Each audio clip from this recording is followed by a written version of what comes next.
तो जैसे कि मैंने आप लोगों से बोला था कि जो इन्फ्लेशन है प्रीलिम्स के व्यू से, वो मैं आप लोगों के साथ रिवाइज़ करूँगी। तो लेट्स सी, अगर आप लोगों के मतलब कि आप लोगों ने अलग कॉन्सेप्ट से पढ़ा है तो आप लोग उसको रख सकते हो। तो इन्फ्लेशन में मैं आप लोगों को टॉपिक बता देती हूँ कौन कौन से कॉन्सेप्ट अपन क्लियर करेंगे। सबसे पहले अपन करेंगे रिसेशनरी गैप, जिसको बोलते हैं ना मंदी कारक जो गैप होता है, वो रिसेशनरी गैप होता है। ठीक है, एक होता है इन्फ्लेशनरी गैप, मैंने इतना ही लिख देती हूँ, आप समझ जाना। इन्फ्लेशनरी गैप होता है, एक होता है हेडलाइन इन्फ्लेशन। हेडलाइन इन्फ्लेशन क्या होती है? एक होता है कोर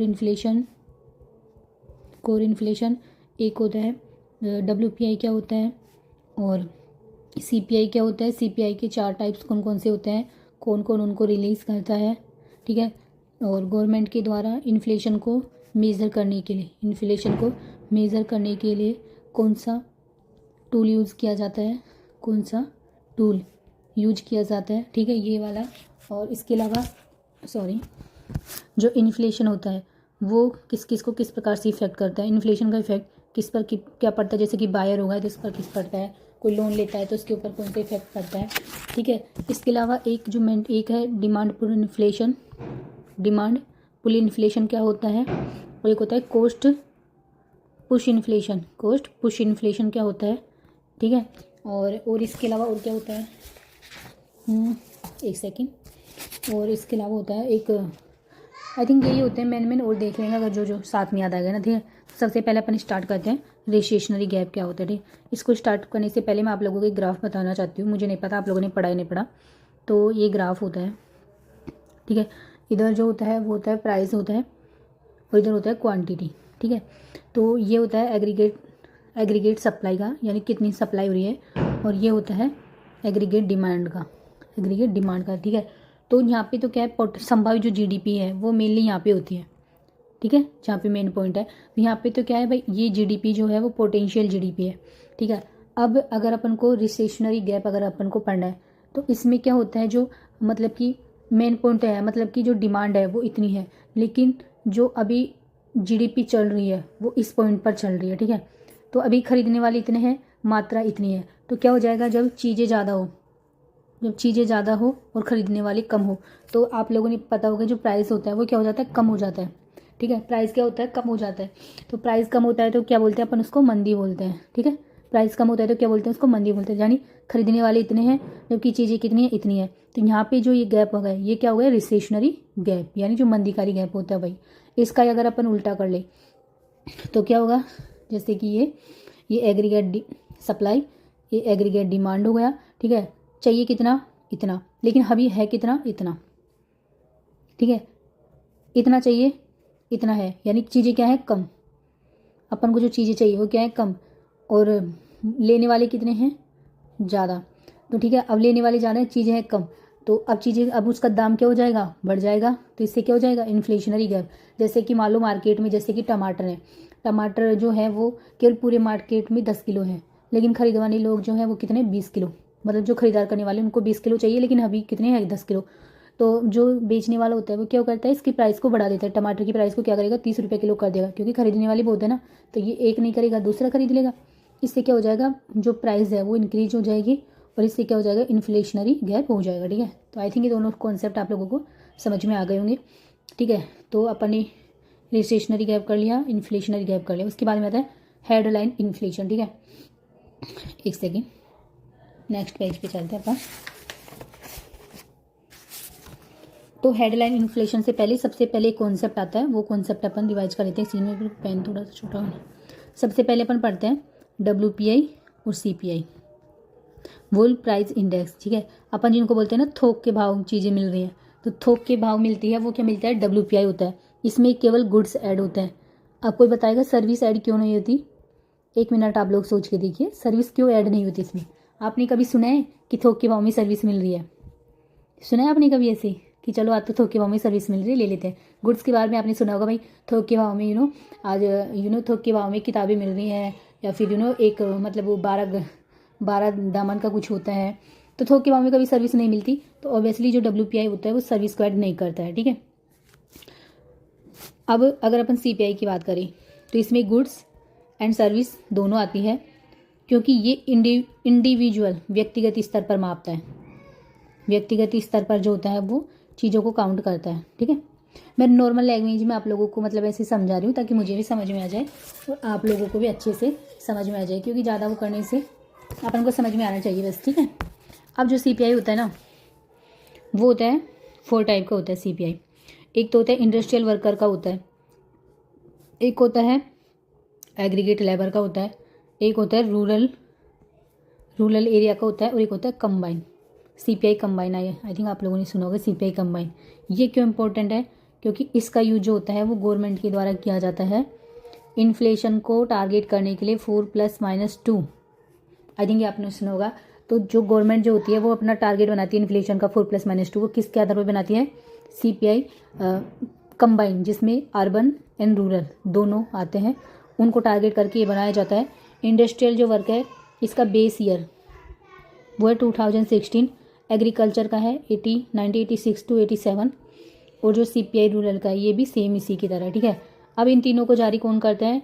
इन तीनों को जारी करता है मिनिस्ट्री ऑफ लेबर, जो श्रम विभाजन होता है, श्रम ब्यूरो होता है, श्रम ब्यूरो होता है, उसके द्वारा इसको जारी किया जाता है इन तीनों को। और जो होता है CPI कंबाइन होता है, इसको मॉस्पी के द्वारा जारी किया जाता है।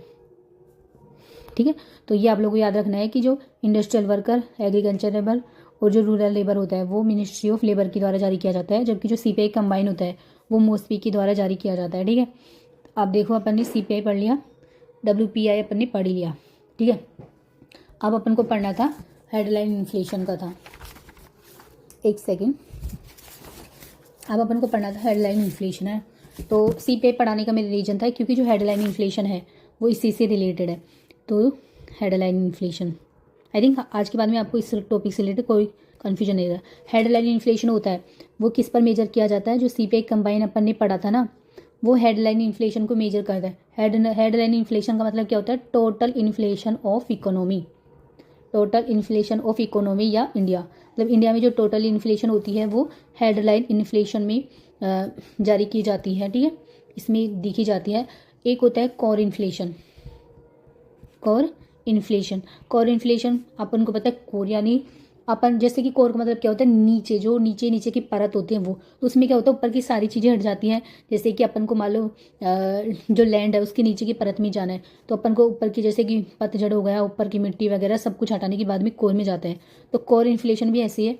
कोर इन्फ्लेशन में क्या होता है? सटीक गणना की जाती है, इन्फ्लेशन की सटीक गणना, ताकि उसमें किसी भी प्रकार का फ्लैक्चुएशन ना हो, उतार चढ़ाव ना हो। तो ठीक है, इसमें ऐसी चीज़ें नहीं ली जाती है जो मतलब कि कितना भी इंटरेस्ट रेट हो फिर भी अपन उन चीज़ों को ज़रूर खरीदेंगे, तो उनको क्या होता है? इसमें से हटा दिया जाता है। तो ऐसी कौन कौन सी चीज़ें हैं?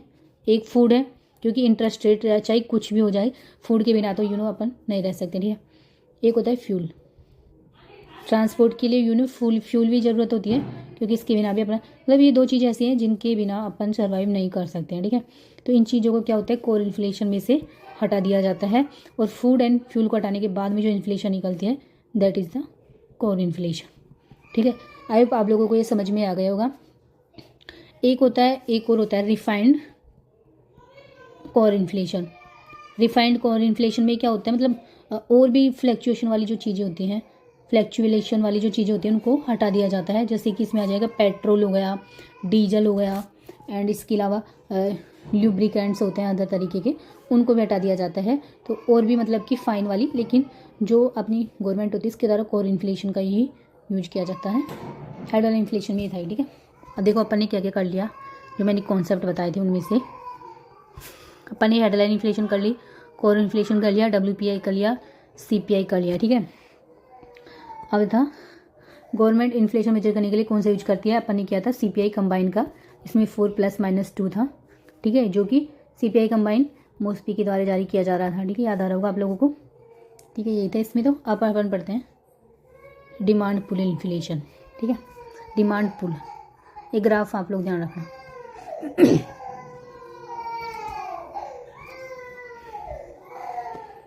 अभी देखो आप लोगों को समझ में आ जाएगा।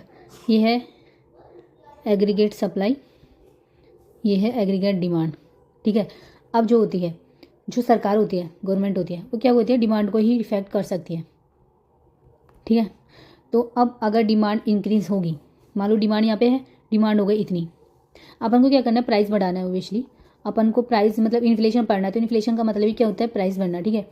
तो यहाँ पे गई, अब पहले प्राइस कितनी थी, पहली प्राइस थी ये, अभी प्राइस कितनी हो गई है ये, तो प्राइस इंक्रीज हो गई यानी इन्फ्लेशन हो गया। पहले प्राइस P1 था, अभी क्या हो गया, प्राइस P2 हो गया, ठीक है। पहले यहाँ पे क्वांटिटी थी, अब क्वांटिटी इतनी हो गई, ठीक है, क्योंकि खरीदने वाले ज़्यादा थे इसलिए प्राइस बढ़ा दी, ठीक है। तो अब इसमें क्या होगा, क्या एक सेकेंड, मैं सॉरी वो नाम भूल गई इसका, हाँ, डिमांड पुल इन्फ्लेशन था, ठीक है। अब डिमांड बढ़ी लोगों की, तो डिमांड बढ़ी तो क्या हो गई, प्राइस भी इंक्रीज हो गई। तो इधर क्या किया लोगों ने, इधर इस पुश डिमांड पुल किया, मतलब डिमांड को अपनी ओर खींचा, तो क्या किया, डिमांड को पुल किया, तो इसलिए क्या हो गई ये डिमांड पुल इन्फ्लेशन, ठीक है। डिमांड पुल इन्फ्लेशन, क्योंकि लोगों ने अपनी तरफ इसको ऐसे खींचा ऊपर की तरफ, तो अपन किसी भी चीज़ को ऊपर की तरफ खींचते हैं तो क्या बोलते हैं, पुल करना उसको, तो ये क्या हो गई, डिमांड पुल इन्फ्लेशन, ठीक है। अब ऐसा ही अपन उसके साथ करते हैं कॉस्ट पुश इन्फ्लेशन के साथ, ये एग्रीगेट सप्लाई, ये एग्रीगेट डिमांड, ठीक है। अभी अपन को क्या करना है, कोस्ट पुश इन्फ्लेशन करना है। अब कोस्ट किसकी बढ़ती है, सप्लाई, सप्लाई में मतलब कि चेंज आएगा, एक सेकेंड, सप्लाई में चेंज आएगा तभी तो कोस्ट बढ़ेगा ना। जैसे कि मान लो फैक्टर ऑफ प्रोडक्शन होता है, जैसे कि श्रमिकों की क्या बोलते हैं, श्रमिकों का जो लेबर कॉस्ट होता है उसमें इंक्रीज़ हो गया, इंटरेस्ट रेट इंक्रीज हो गई, या फिर गवर्नमेंट ने कोई न्यू टैक्स लगा दिया हो तो इसकी वजह से प्राइस इंक्रीज़ हो गई, तो ये होता है। अपन को प्राइस इंक्रीज कर, तो एग्रीगेट सप्लाई अब कहाँ पे पहुँच गई, यहाँ पे, ठीक है। पहले प्राइस कितनी थी ये, अभी प्राइस कितना होगा ये, पहले खरीदने वाले कितने थे इतने, अभी खरीदने वाले कितने इतने, तो जो क्वांटिटी थी वो तो कम हो गई, बट प्राइस क्या हो गई, इंक्रीज हो गई। अब ये देखिए, अब अपन को पढ़ना है कॉस्ट पुश इन्फ्लेशन, मतलब कि सप्लाई में कमी के कारण, यानी फैक्टर प्रोडक्शन था, इसमें जो चेंज आया उसकी वजह से जो सप्लाई थी वो क्या होगी, कॉस्ट पुश, कॉस्ट की वजह से पुश हो गई इन्फ्लेशन, कॉस्ट की वजह से क्या होगी, पुश, यानी अपन किसी को ऐसे धक्का मारते हैं, तो धक्का मारते हैं तो ये इधर जा रहा है, देखो इधर जा रहा है ना, तो इसको बोलते हैं कॉस्ट पुश इन्फ्लेशन, ठीक है। तो ये क्या हो गई, कॉस्ट पुश इन्फ्लेशन, ठीक है। इसमें क्या था, डिमांड था, यानी लोग डिमांड को अपनी तरफ खींच रहे थे, पुल कर रहे थे, तो डिमांड पुल इन्फ्लेशन। यहाँ पे क्या हो रहा है, सप्लाई की वजह से पुश कर रहे हैं, डिमांड को पुश कर रहे हैं, कॉस्ट बढ़ गया है, इसकी वजह से प्राइस इंक्रीज हो गया, तो ये क्या हो जाएगा, कॉस्ट पुश इन्फ्लेशन, ठीक है। तो ये हो गया। अब अपने बचा है लास्ट टॉपिक है, एक सेकेंड, डिमांड पुल इन्फ्लेशन पढ़ लिया, कॉस्ट पुश इन्फ्लेशन पढ़ लिया। अब हम पढ़ेंगे इन्फ्लेशन के जो इफेक्ट होते हैं वो किस प्रकार से इन्फ्लेशन को इफेक्ट करते हैं। एक सेकेंड,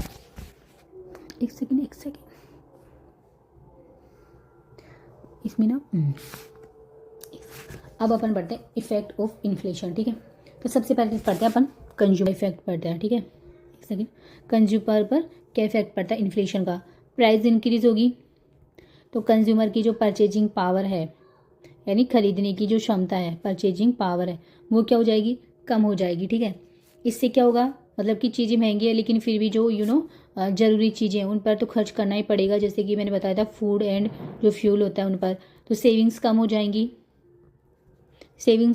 क्योंकि खर्च ज़्यादा हो रहा है, और एक्सपेंडिचर क्या हो जाएगा, बढ़ जाएगा, क्योंकि खर्चा बढ़ रहा है तो ओबियसली जब हाथ में से ज़्यादा पैसे जाएंगे तो अपनी जो सेविंग्स है वो तो कम होगी ना, तो कंज्यूमर पे क्या पड़ता है, नेगेटिव इम्पैक्ट पड़ता है, ठीक है। ये नेक्स्ट अपन पढ़ते हैं प्रोड्यूसर्स, जो उत्पादन करते हैं किसी भी चीज़ का, उन पर क्या प्रभाव पड़ता है, ठीक है। तो शॉर्ट टर्म में तो उनको क्या होगा, प्रॉफिट होगा।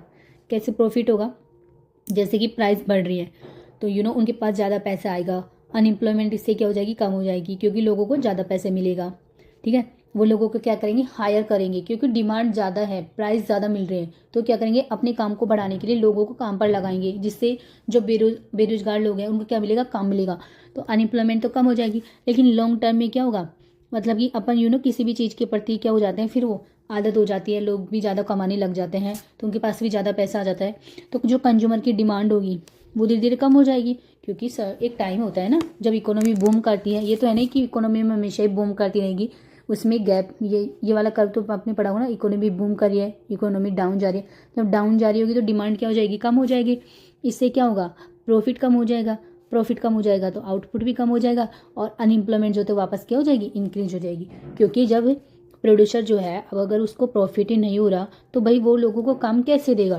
क्योंकि उसके पास तो इतना प्रॉफिट ही नहीं हो रहा है कि वो लोगों को काम पर लगाए, उनको सैलरी दे, तो वापस से अनएम्प्लॉयमेंट क्या हो जाएगी, इंक्रीज हो जाएगी। ठीक है, तो प्रोड्यूसर को क्या होता है, शॉर्ट टर्म के लिए प्रॉफिट होता है, बट लॉन्ग टर्म के लिए उसको नेगेटिव इम्पैक्ट होता है उस पर। ठीक है, ऐसे। ठीक, ओके। नेक्स्ट पढ़ते हैं अपन, क्या था इसके बाद में, आई थिंक लैंडर्स था, एक सेकंड, लैंडर्स था, यानी जो लोन देते हैं, जो लोन देते हैं उसको बोलते हैं। आई थिंक मेरे को बहुत कन्फ्यूजन होता था, लैंडर्स होता है, एक बोरोवर्स होता है, बोरोवर्स होता है। ठीक है, खरीदने वाला जो होता है।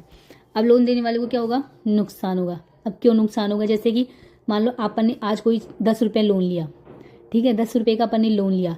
अब लोन लिया उस वक्त 10 रुपये का 1 किलो क्या आ रहा था, एप्पल आ रहा था।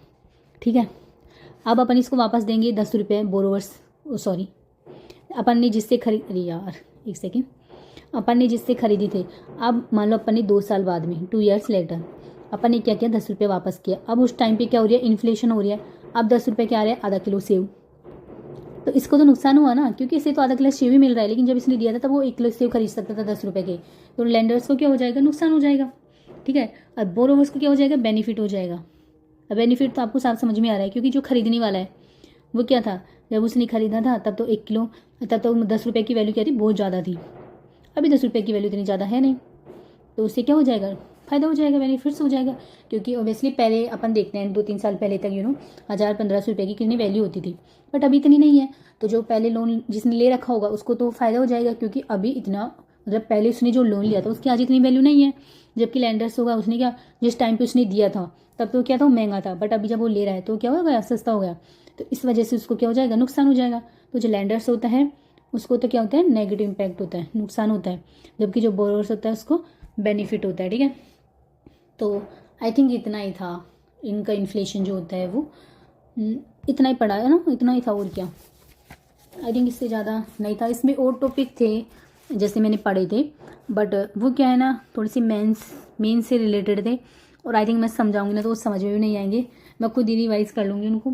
एक प्रोग्रेसिव सिस्टम से रिलेटेड था, कुछ ऐसे कुछ था।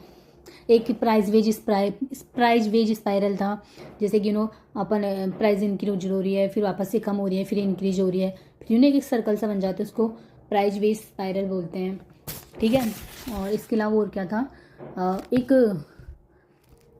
बस इतना ही था वो तो, हाँ यही था इन्फ्लेशन में जहाँ तक मैंने पढ़ा था, और मैं देख लूँगी होगा तो फिर आज के लिए इतना ही सही है। ठीक है, अगर आप लोगों को समझ में आया हो तो बता देना, नहीं आया होगा तो भी, मतलब मेरे को जो टॉपिक ऐसा होगा ना रिवीजन करने होगा, मैं तो ऐसे रिवीजन करूँगी। अब आप लोगों को समझ में आ गया हो तो आप लोगों के लिए भी बेनिफिट हो जाएगा, और नहीं आया होगा तो भाई खैर मेरा तो क्या है। ठीक है, तो थैंक यू सो मच, आप लोग भी ऐसे रिवाइज करते रहिए और बस तैयारी करते रहिए। Thank you so much.